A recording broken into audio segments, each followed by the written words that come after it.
শুভ দুপুর। রান্না করতে চলে এলাম। আজকে মেনুতে রয়েছে এই যে বেগুনি কেটে রেখেছি, আর এই যে বেসন গুলে রেখেছি, আর ফুলকপির ডালনা করব। আর এখানে রয়েছে ফুলকপির ডাঁটি দিয়ে চচ্চড়ি করব। এখানে কেটে রেখেছি মূলো, তারপরে বেগুন, ছিম, আলু, বেগুন আর সমস্ত কিছু দিয়ে একটা চচ্চড়ি করব। আর ডাল আর ভাত তো হচ্ছে, ডালও হয়ে গেছে, ভাতও হয়ে গেছে।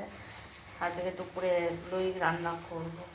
আর এগুলো কি কি ফল এটা দেখুন তো, এটা বলতে পারছি না নামটা। এটা দিয়ে একটু চাটনি মতন করব।